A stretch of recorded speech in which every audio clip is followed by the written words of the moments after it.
knowing you over the years, and even if you just check out your website there, right? There's a it's very apparent that you have a love for fly fishing. So tell me about that. How did you come to get into fly fishing?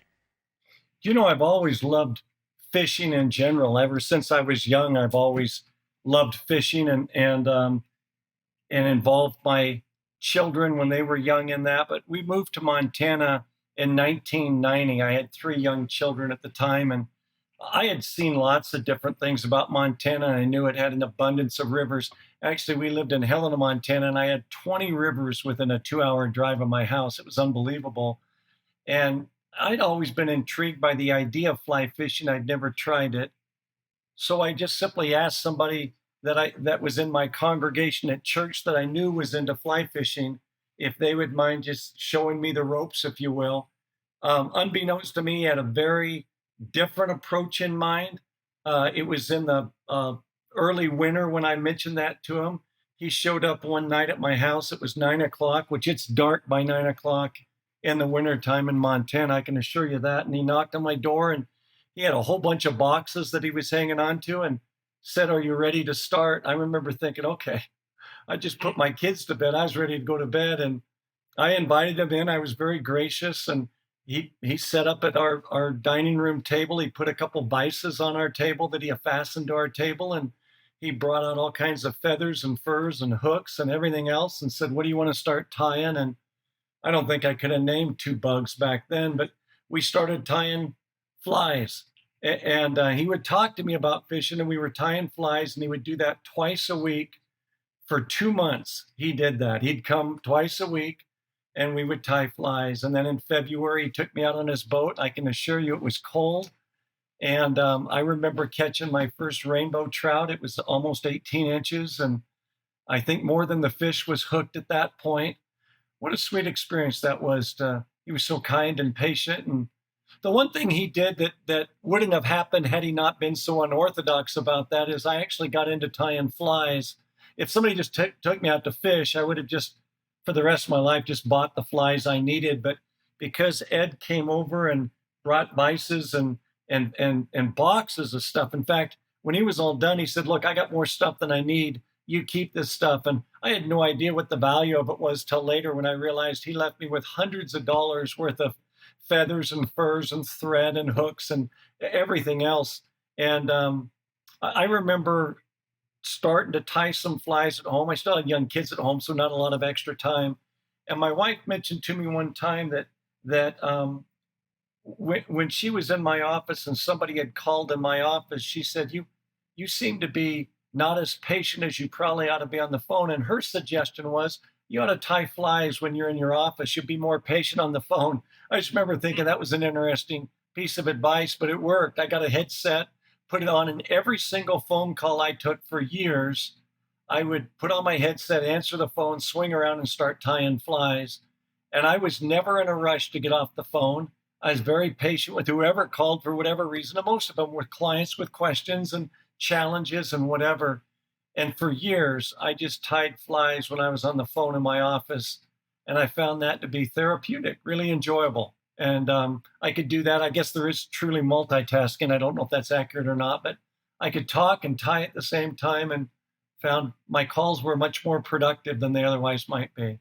I've been fly fishing now for 30 years or more and just love it. Just have a true passion in it. And I find it incredibly relaxing to do. So, yeah, there's a lot through the upstream look and branding that has to do with fishing. Absolutely. So I'm gonna take you back even further here now, Sam. And this was actually one that I will say, even just last night over dinner, I have twin 7-year-olds, and we were talking about what they want to be when they grow up. So I'm gonna go back to you on this one. So what did you want to be when you grew up, when you were, back, say 7, 10, around that age? I don't know that I've got this wonderful of a memory. My wife will remember almost every day of when she was 7, 8, or 9, or 10. That's her memory. My mind goes better forward than backwards. But my dad was into construction, built homes, built businesses, residential and commercial. I worked some for him. And certainly when I was probably 12, I started working for him. So it's entirely possible that I wanted to be a builder of things when I was that age. As I continued to work for him all the way through high school And during any break at college, I probably decided I wanted a career that banged me up a little less and saved a little more blood. It seemed like almost at the end of every full day, I was bleeding somewhere, it seemed like, in all the different construction projects. So I probably at some point switched off of that, but I'm thinking that's probably where my mindset was. All right, well, I'm going to get you one last question here, kind of the get to know you types of questions, and I know you're a big reader, so this is maybe a tough one, and I always say it's a tough one for me. If you ask me to pick one book, I don't know that I could do that, but I always like to ask just the same because, again, maybe even just personally, I enjoy to kind of build out my list. So, if there was a book, or I'll give you the ability to say books that you would recommend, what would be on your list? Do you know most of the people I interact with through my career and in my life are probably related to our profession, the accounting profession. And so that one's a little easy for me. I'm an avid reader and love a lot of books, but the single book that has had the most influence on me from a business standpoint in my career has been David Maister's book, True Professionalism. I read that. I was given that as a gift. Oh, it's been over 20 years ago. It's when it first came out, and I was doing a peer review for a firm in Grand Rapids, Michigan, and they gave that to me as a gift. And I was living in Helena, Montana. There's no direct flight from Grand Rapids to Helena, Montana. So in the 5, 6 hours it took me to get home, I read the book, and I read it twice in that period of time because every single chapter I read was an aha moment. It was just a wow moment. And I've never found a business book that had so many golden nuggets as that book did, and every chapter had them. And when I finished every chapter on the plane, I went back and read the chapter again. So I literally read the book twice on the way home because I read every chapter twice. It would be rare if there was a chapter I didn't read twice because I was just blown away by how many good things there were. I probably read the book almost entirely every year since then. I could pretty much quote it.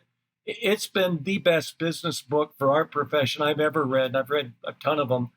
And so that's the one I usually give out as a recommendation. I tell people, hey, if you want a long career in our profession, understand that book. It's got just sound principles, and it's a really good book. And I like that idea of revisiting it, kind of like you said, annually. There, I mean, honestly, I've read the book. It's a great book. I have not read it recently, and I'm sure that as you kind of progress through your career, perhaps there's maybe different things that jump out to you differently. Is that maybe your experience having done Oh, that? yeah. I think one of the values that we can get if we like to read is the rereading of books. I have a section of my bookcase that you can see behind me. I have a section for those books that I'll reread every 5 years.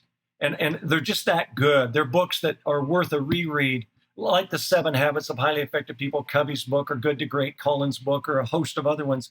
And I probably have 20 books in that section that I just, sometimes when I'm looking for a new book, rather than get a brand new one, I'll look and say, how long has it been since I've read this book?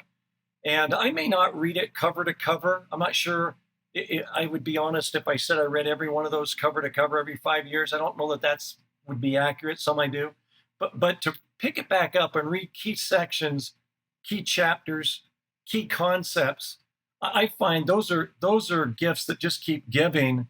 And there are books in my mind that when I'll finish them, a really good book in my mind goes in that section of my bookcase, and an okay book. Hopefully, I gleaned a nugget or two out of it, and I'll probably not pick it up again. And that's probably 80% of the books I read are good, and I get a nugget or two, but I'm probably not going to reread them. It's that 20% that I get more benefit from a reread than I will chancing it on a new book again.